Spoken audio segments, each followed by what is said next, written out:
مرزا طاہر کو آپ سے ڈر ہوتا تو پاکستان میں کوئی قادیانی نہ رہتا. وہ اپنے گھر گیا ہے. لندن تو اس کا ماں باپ کا گھر ہے, وہ آبا و اجداد کا گھر ہے. کوئی اپنے گھر چلا جائے تو وہ بھاگ جاتا ہے. یہ مرزائی کہاں کی پیداوار ہے؟ لندن کی پیداوار ہے نا. تو کلو صحیح عرضی لاش نہیں, وہ اپنے گھر جا کے بیٹھ گیا ہے. اب میں اس کو اپنی فتح سمجھوں کہ ہم نے بھگا دیا اسے؟ نہ, وہ اپنے گھر گیا ہوا ہے. ہم اس دن پاکستان سے قادیانیوں کو بھگانے کے دعوے میں سچے ہوں گے جب اس سرزمین پر ختم نبوت کا کوئی غدار باقی نہیں رہے گا. ان کے ساتھ وہی کام ہوگا جو خلافت راستہ کے پہلے تاجدار سیدنا صدیق اکبر کی قیادت میں امت نے کیا تھا کہ جہاں غدار ختم نبوت مل جائے اس کا سر اڑا دو. اور یہ اس وقت ہوگا جب قرآن و سنت کا قانون یہاں لاگو ہو. اب اس وقت تو کرکٹ دیکھیے, اپنی دنیا سنوارنے کے لیے اور اپنی آخرت سنوارنے کے لیے کرکٹ دیکھیے. جی, ہمارے حکمران کہتے ہیں دنیا کی کامیابی بھی اسی میں ہے, کرکٹ دیکھو. آخرت کی کامیابی بھی اسی میں ہے, کرکٹ دیکھو. ہم کروڑوں بھی چاہے خرچ ہوں, دنیا کے کسی کونے میں کرکٹ کھیلا جائے ہم وفا کریں گے, تمہیں ٹیلی ویژن پر پیش کریں گے, دکھائیں گے. ہاں انشاءاللہ تم دیکھنا نہ بھولنا. اور میرے عزیز نوجوانوں یاد رکھو, کرکٹ کھیل نہیں ہے, فحاشی اور زنا کو پھیلانے کا بین الاقوامی پروگرام ہے. کرکٹ کے ذریعے کئی عزتیں لٹ گئی ہیں. ارے کاش کہ میں اس پوزیشن میں ہوتا کہ وضاحت کرتا.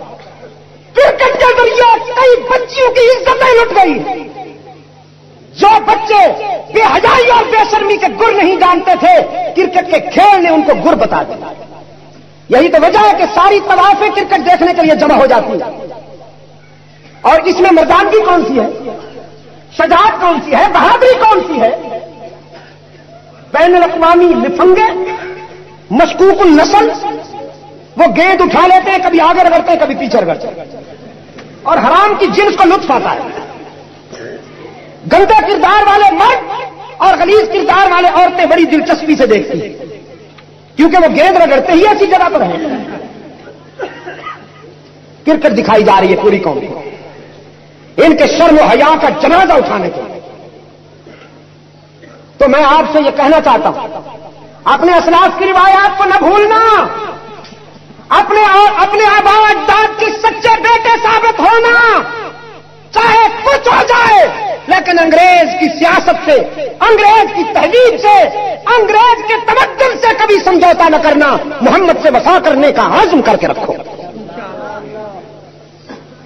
پٹھان کی کبھی نہیں بننا انگریز. خان صاحب نے دیکھا انگریز کھڑا ہے, سیٹ مانگ رہا ہے, خان تھوڑا سیٹ دو. خان صاحب نے دیکھا, کہنے لگا الو کا پٹا چاہیے, ہم نے بمبئی جانا ہے, تم ہم کو ڈسٹرب کرتا ہے. دوسری طرف منہ کر کے سو گئے خان صاحب. انگریز کچھ دیر کھڑا انتظار کرتا رہا, زنجیر پکڑ لی, کھڑا رہا. دوران سفر خان صاحب بیت الخلا گئے تو اپنی پگڑی اتار کر سیٹ پر لمبی کر دی تاکہ قبضہ بحال رہے. خان صاحب کے جاتی انگریز نے پگڑی اٹھائی, اس کی گیند بنائی اور کھڑکی سے باہر. خان صاحب جب واپس آئے تو دیکھا انگریز سیٹ پہ قبضہ کر چکا ہے. مسافروں سے کہنے لگے کہ ہمارا پگڑی کدھر ہے. مسافروں نے کہا کہ اس بندر نے باہر پھینکی ہے, ہم کو کچھ نہیں کہنا, خدا کے لیے ہمارا پوسٹ مارٹم نہ شروع کر دینا, اس نے باہر پھینکی. خان صاحب نے کہا اس نے پھینکا ہمارا پگڑی, لوگوں نے کہا اس نے پھینکا. کہنے لگا اچھا بات ہے, خاص نگاہوں سے دیکھا انگریز. اب دوران سفر انگریز کو ٹوائلٹ کی طلب ہوئی, اسے بیت الخلا جانا پڑا تو اپنا ہیٹ رکھ کے چلا گیا اس پر سیٹ پر. انگریز کے جاتے ہی خان صاحب نے ہیٹ اٹھایا کھڑکی سے باہر اور حسب ثابت سیٹ پر لمبے ہو گئے. انگریز واپس آیا, دیکھا سیٹ تو جا چکی ہے, ہیٹ کو ادھر ادھر دیکھا, وہ بھی نظر نہ آیا. تو کسیانہ ہو کر کہنے لگا خان سیٹ دیتا ہے نہیں دیتا ہے تمہارا مرضی, ہمارا ہیٹ تو دو, ہیٹ کدھر ہے. خان صاحب نے کہا تمہارا ہیٹ ہمارا پگڑی کو ڈھونڈنے کے واسطے گیا ہوا ہے, جب آئے گا تو بتائے گا, انتظار کرو. فانتظروا انی معکم من المنتظرین. یہ علاج بالمثل ہے, عربی میں اس کو کہتے ہیں. شاہ جی رحمت اللہ علیہ نے فرمایا اگر تیرا غلام زائد ہے تو میرا عطا زائد ہے, میں یہ بات آپ سے کر رہا تھا، علماء دیوبند کے نزدیک سیرت مصطفیٰ یہ ہے کہ رسول اللہ کے دشمنوں کا تعاقب کیا جائے۔ برے صغیر کی تاریخ میں دو طبقے نظر آئیں گے، ایک وہ طبقہ ہے جو اس کے مصطفیٰ کا نام لے کر مختلف انواع و اقسام کے کھانے کھاتا ہے، اس کے مصطفیٰ کے نام پر دسترخوان سجاتا ہے، اس کے مصطفیٰ کے نام پر جلوس نکالتا ہے اور پلیٹیں صاف کرتا ہے۔ ایک وہ طبقہ ہے جو رحمت عالم صلی اللہ علیہ وسلم کی اطاعت و محبت کے ذوق میں سرشار ہو کر سیرت مصطفیٰ کو یوں اپناتا ہے کہ کبھی شاملی میں قربانیاں دیتا ہے، کبھی بالا کوٹ میں اسماعیل شہید بن کر آتا ہے، کبھی برے صغیر میں عطا اللہ شاہ بخاری کا کردار پیش کرتا ہے، کبھی مالٹا کی جیل میں محمود حسن دیوبندی نظر آتا ہے، کبھی دعوت و تبلیغ کے مشن پر محمد الیاس بن جاتا ہے، کبھی اشرف علی تھانوی کہلاتا ہے، کبھی سید مدنی بن جاتا ہے، اور کبھی مفتی محمود کی صورت میں نظر آتے ہیں۔ یہ علماء ہیں جنہوں نے سیرت مصطفیٰ کو دنیا کے سامنے یوں پیش کیا کہ رحمت عالم کے دشمنوں کا کامیاب تعاقب کر کے دکھایا۔ اللہ کے فضل و کرم کے ساتھ ہم اپنے اسلاف کے دیے ہوئے اسی راستے پر قائم ہیں، اور ہماری زندگی کا اہم ہدف یہ ہے کہ اس سرزمین پر منکرین ختم نبوت کا تعاقب اس وقت تک جاری رہے گا جب تک یہ سرزمین غداران ختم نبوت کے غلیظ پاؤں سے پاک نہیں ہو جاتی۔ ہماری جدوجہد انشاءاللہ جاری رہے گی۔ اس کو محبت کو پہچاننے کے لیے کسوٹی ہے، پبی کے روشن ضمیروں کسوٹی۔ سرحد کے دوستوں، دعوت فکر دیتا ہوں، آئیے اور برے صغیر کی تاریخ کا مطالعہ کیجیے۔ رحمت عالم کی عزت و ناموس کے لیے مار کھانے والے کون ہیں اور رسول کے نام پر مال کھانے والے کون ہیں؟ دونوں طبقے آپ کو ملیں گے۔ ایک وہ ہے مجاور جو قبرستان کی طرف لوگوں کو بلا رہے ہیں اور عشق رسول کے نعرے لگا لگا کر مال کھا رہے ہیں، اور ادھر سے شیخ الہند کے رضاکار ہیں، شاہ ولی اللہ کے قافلے کے رضاکار ہیں۔ یہ لوگوں کو قبرستان کی طرف نہیں لے جاتے، میدان کی طرف لے جاتے ہیں، اور ان کا ہدف یہ ہے کہ رحمت عالم کے دشمنوں کا تعاقب کیا جائے۔ اگر کوئی توحید میں شرک کی ملاوٹ کرے گا تو ہمارا جہاد جاری، اگر کوئی سنتوں میں بدعات کی ملاوٹ کرے گا تو ہمارا جہاد جاری، اگر کوئی ختم نبوت کا انکار کرے گا تو ہمارا جہاد جاری، اگر کوئی ناموس صحابہ پر کیچڑ اچھالے گا تو ہمارا جہاد جاری، اگر کوئی عظمت اہل بیت پر کیچڑ اچھالے گا تو ہمارا جہاد جاری۔ ہم جب تک زندہ ہیں سیرت مصطفیٰ کے تقاضے یوں پورے کریں گے کہ دین حق میں ملاوٹ نہیں ہونے دیں گے۔ انتظامیہ کی ذمہ داری ہے کہ وہ بازار میں چیزوں میں ملاوٹ نہ ہونے دے۔ اگر آٹے میں، گھی میں، سونے میں اور دوسری چیزوں میں ملاوٹ ہونے لگے تو انسان کا جسم خطرے میں۔ اسی طرح اگر دین میں ملاوٹ ہونے لگے تو انسان کا ایمان خطرے میں۔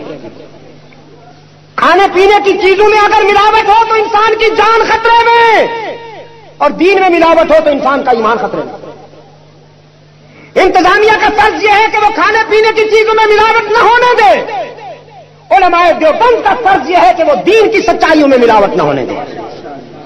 ہم ہر ملاوٹ کا تعاقب کریں گے انشاءاللہ، جب تک زندہ ہے ہمارا فرض یہی ہے، ہمارا منصب یہی ہے، قطع نظر اس کے کہ کوئی ہمارے بارے میں کیا رائے قائم کرتا ہے، کوئی ہمیں خراج تحسین پیش کرتا ہے یا ناراض ہوتا ہے، ہمیں اس کی کوئی پرواہ نہیں۔ لیکن انشاءاللہ جب تک ہم زندہ ہیں ہمارا ہدف یہ ہے کہ ایک سرزمین پر وہی نظام آئے جو رحمت عالم صلی اللہ علیہ وسلم نے اس دنیا میں پیش کیا۔ یہ بات بڑی افسوسناک ہے پبی کے روشن ضمیروں کہ مسلمان حاکم ہوں اور اسلام کا قانون نہ ہو۔ اس سے بڑھ کر کوئی ذلت ہے؟ حکومت کرنے والے کون ہوں؟ مسلمان، اور قرآن و حدیث کو دھکیل کر یتیم خانوں میں بند کیا جائے، اور حکومت کر رہا ہو برطانیہ کا قانون۔ آج اس لیے دھماکے ہو رہے ہیں، آج بھائی سے بھائی لڑ رہا ہے۔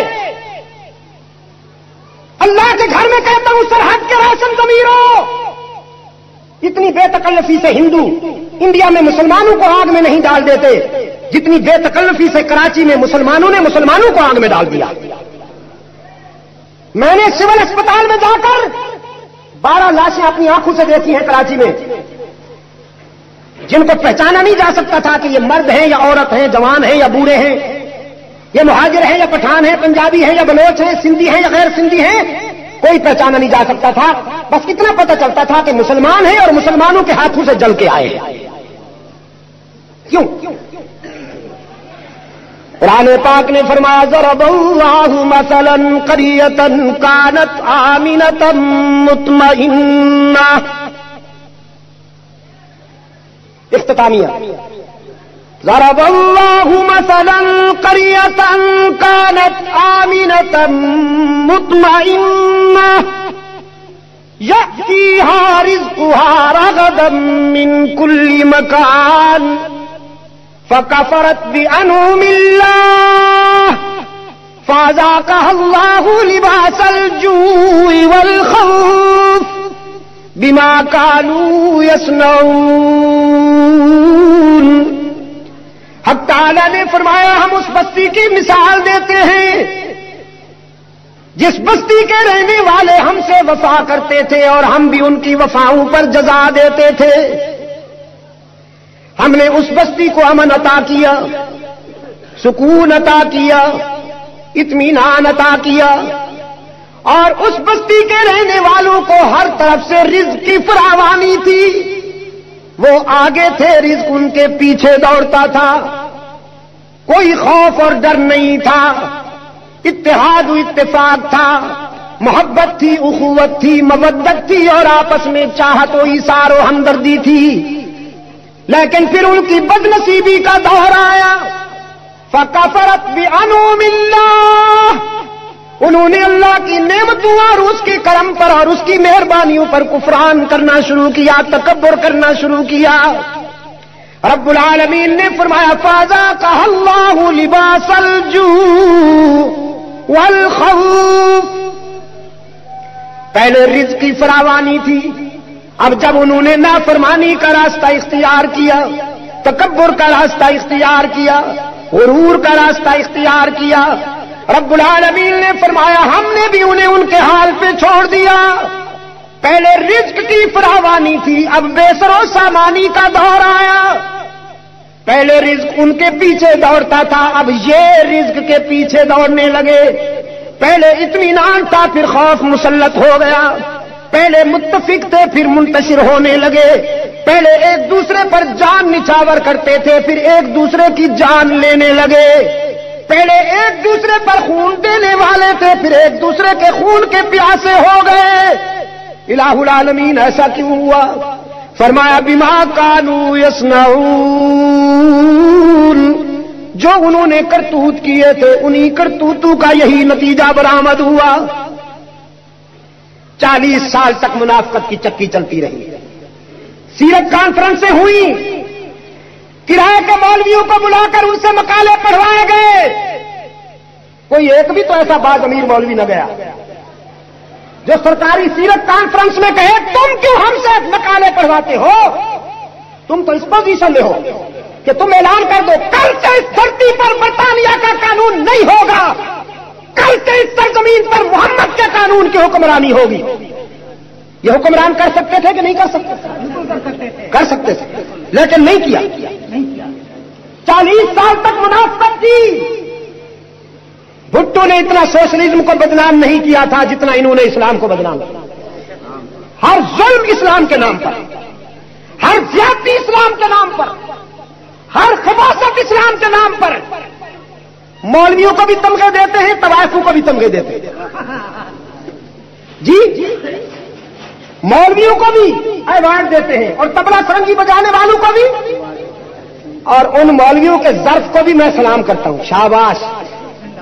جو تمغے لینے کے لیے پہنچ جاتے ہیں وہیں طوائفیں بھی بیٹھی ہوتی ہیں، وہیں تبلا سرنگی بجانے والے بھی بیٹھے ہوتے ہیں، اور وہیں حضرت مولانا بھی وہیں ریش و جبہ و دستار. یہ میں کدے میں کہیں شیخ محترم تو نہیں. اور پھر صبح تصویر لگتی ہے اخبارات میں، اخبار میں تصویر، قطار میں کھڑے، آگے ساڑی پیچھے داڑھی، تبلا سرنگی والے بھی وہی اور مولوی صاحب بھی وہی. یہ ہے ابو الفضل کے جانشین, یہ ہے فیضی کے جانشین. ان ہؤلاء یحبون العاجلۃ ویذرون وراءهم یوما ثقیلا. اپنے معدے کے لیے, اپنے پیٹ کے لیے انہوں نے آخرت فروخت کر دی. رحمت عالم صلی اللہ علیہ وسلم کے دین کی سربلندی کا جذبہ ماند پڑ گیا. پلاٹ حاصل کرنے کا جنون, روٹ پرمٹ حاصل کرنے کا جنون, فیکٹریاں حاصل کرنے کا جنون, اور زکات کے نام پر جو مال حرام چل رہا ہے, یہ سود کا پیسہ جس کے اوپر ٹائٹل لگا دیا ہے رئیس المنافقین نے زکات. وہ نوٹوں کی گڈیاں حاصل کرنے کے لیے مولوی صاحبان قطار اندر قطار کھڑے ہیں. دے جا بابا راہ خدا, تیرا اللہ ہی بوٹا لائے گا. ہم نہیں کہیں گے یہ حلال ہے یا حرام ہے. وہ ایک آدمی نماز بھی بہت پڑھتا تھا, سود بھی کھاتا تھا. ہوتا ہے نا. میں جب ڈیرہ اسماعیل خان میں جیل میں تھا تو میری ساتھ والی کوٹڑی میں ایک بنو کا 302 کا ملزم تھا. اس کی عادت یہ تھی کہ قرآن بھی پڑھتا تھا, چرس بھی پیتا تھا.